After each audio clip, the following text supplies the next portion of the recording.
Passion Igniter, Satyan here. And Suzanne here. We've got our friend Reid, and you have to tell me your It's name. Mihalko. It's Reid Mihalko. All right, so Reid is a kick-ass guy that we just met here. He's an amazing seminar leader, facilitator, coach, helper of other humans, specializing in sexuality. Talks about sex. Thus, we are bringing him in here for you.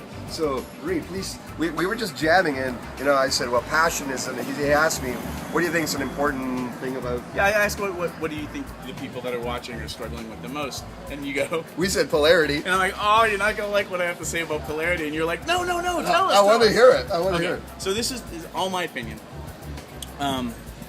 Gender roles have shifted in the last 50 years. I think most people can be like, oh wow, feminism, the pill, all these things happen, and a lot of interesting stuff. So the old frameworks that our great grandparents had are no longer, I think, working. And it's like the bicycle chain is loose and it's slipping, but the only recourse most people have is to try to pedal harder. Yes. And what I think we need to do is take the bicycle off the road, loosen up the wheel, pull it back, tighten the chain, tighten it back up, and get back on the road. So for me, polarity, I think is bullshit. Because Tell us more. the way it's taught, in my experience, is it genders everything. It's too male-female oriented. Because of the cultures most of us were acculturated in. Yes.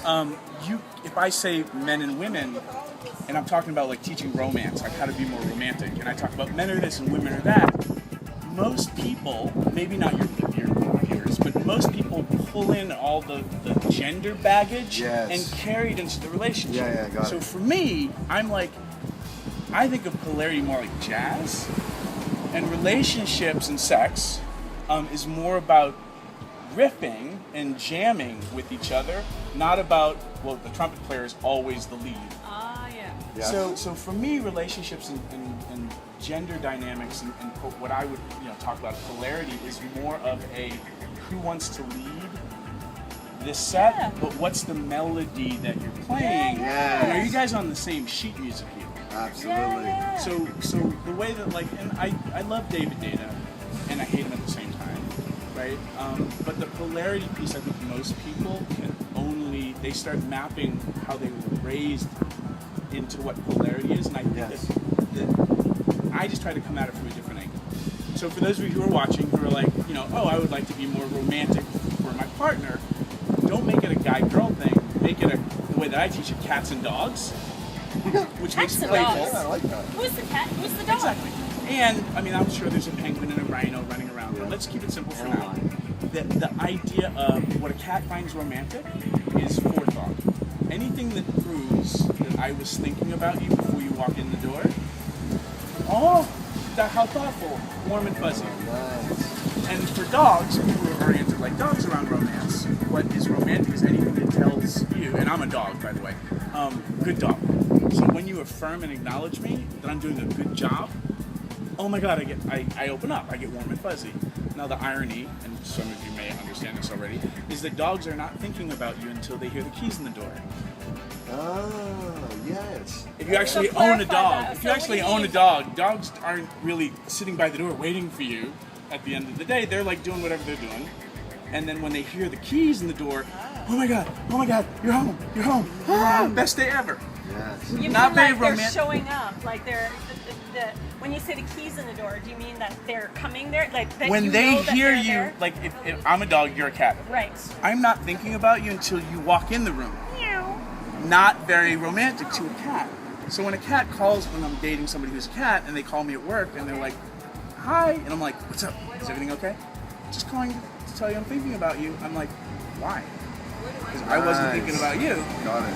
It's why a dog wouldn't necessarily make reservations, not because we don't care, but because a good dog gets you the food you want that night. So how would I know to make a reservation?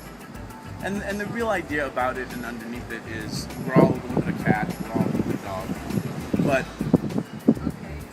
thinking about relationships less about men and women as stereotypes, and more about who are you right now, what do you need, and then what works for you. So for me as a dog, I can learn being a good dog means making dinner reservations.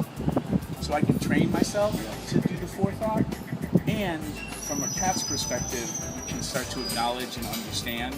Like when you call your dog at the office, be like, I was thinking about you today and about how awesome you are in our relationship and these things that you did specifically.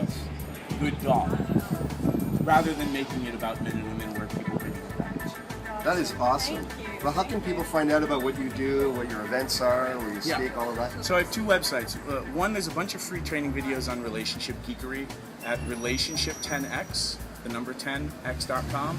And then my main website for all the other stuff I do is Reid, R-E-I-D, readaboutsex.com. Nice. Thank you so much. Thank you. Yeah. I'm going to bark.